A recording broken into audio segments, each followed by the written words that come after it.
happy Friday to everybody. Hope you're doing well and had a good week. And I bet you're wondering what we're going to get up to today. Well, of course, it's story time. And I thought we'd have a look at elevators. Or if you're across the pond in England, lifts. Here, if you talk about lifts, it's something that goes in your shoe to make you taller. But in England, a lift is what they call an elevator.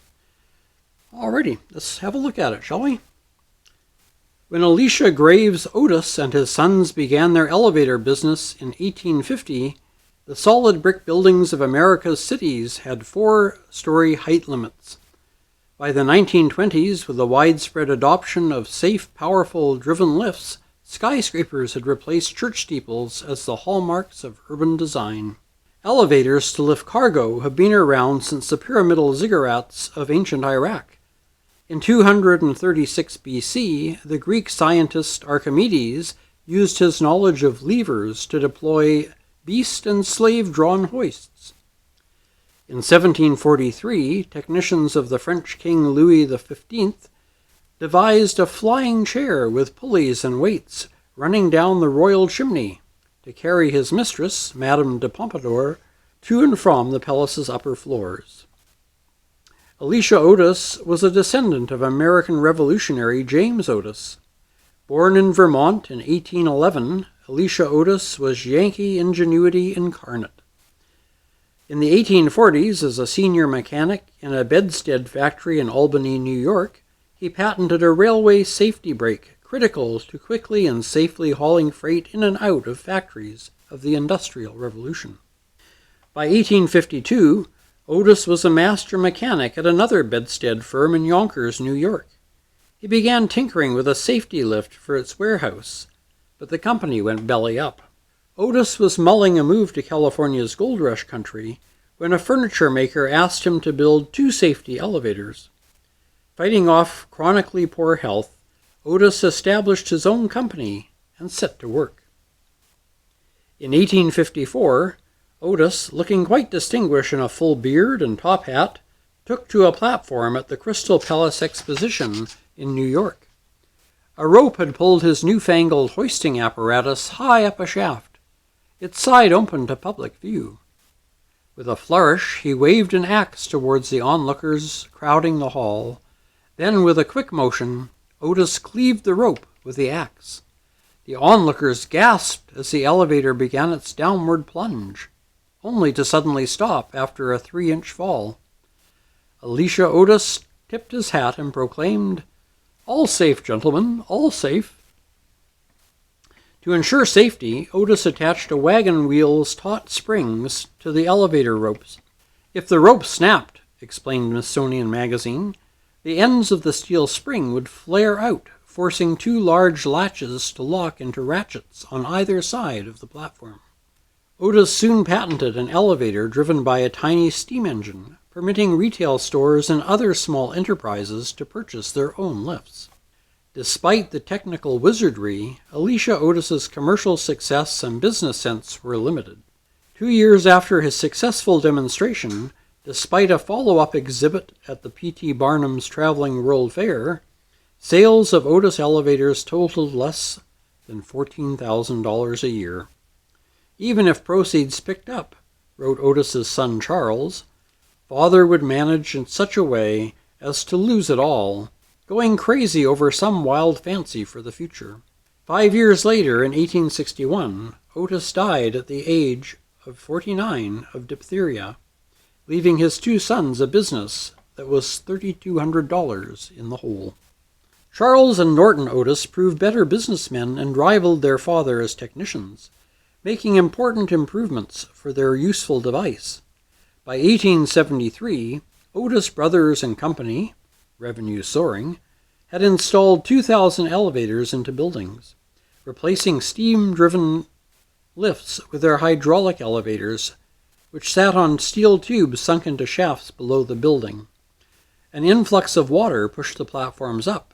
Reducing the water pressure lowered the elevators. While hotel guests previously had preferred the accessible first floor, they now opted to make the transit with ease, as Otis' catalog boasted. to the top floors, which offered an exception from noise, dust, and exhalations of every kind. Though taken for granted today, elevators were the height of opulence then. One elevator from that era, in Sarasota Springs, New York, was outfitted with chandeliers and paneled in ebony and tulip wood. Riding the skyscraper boom, the Otis firm went from one noted project to another. In 1889, the firm completed lifts for the bottom section of the Eiffel Tower. Around 1900, it bought the patents to a related invention, the escalator.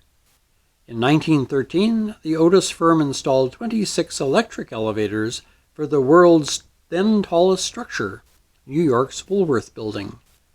In 1931, Otis installed 73 elevators and more than 120 miles of cables in another record breaker, the 1,250-foot Empire State Building. All the while, along with enhancements such as push-button controls, came improvements in speed. Cities constantly changed their elevator speed limits, from a leisurely 40 feet per minute for Otis's original safety lift to a speed of 1,200 feet per minute in the 1930s to today's 2,000 feet per minute. That's probably as much vertical speed as most people can tolerate, said an Otis engineer. Along the way, the elevator industry quashed early fears that speedy lifts were bad for people. In the 1890s, Scientific American wrote that the body parts of elevator passengers came to a halt at different rates, triggering mysterious ailments. Like the earlier notion that fast trains would choke passengers by pushing oxygen away from their mouths, that theory simply was debunked. Well, there you go, a little history of the elevator and the Otis Elevator Company. So kind of like Charles Goodyear, poor Mr. Otis died in debt, even though he was the father of our modern elevators. Well, now I suppose you think you should get a groaner. Yeah, okay, yeah, what the heck.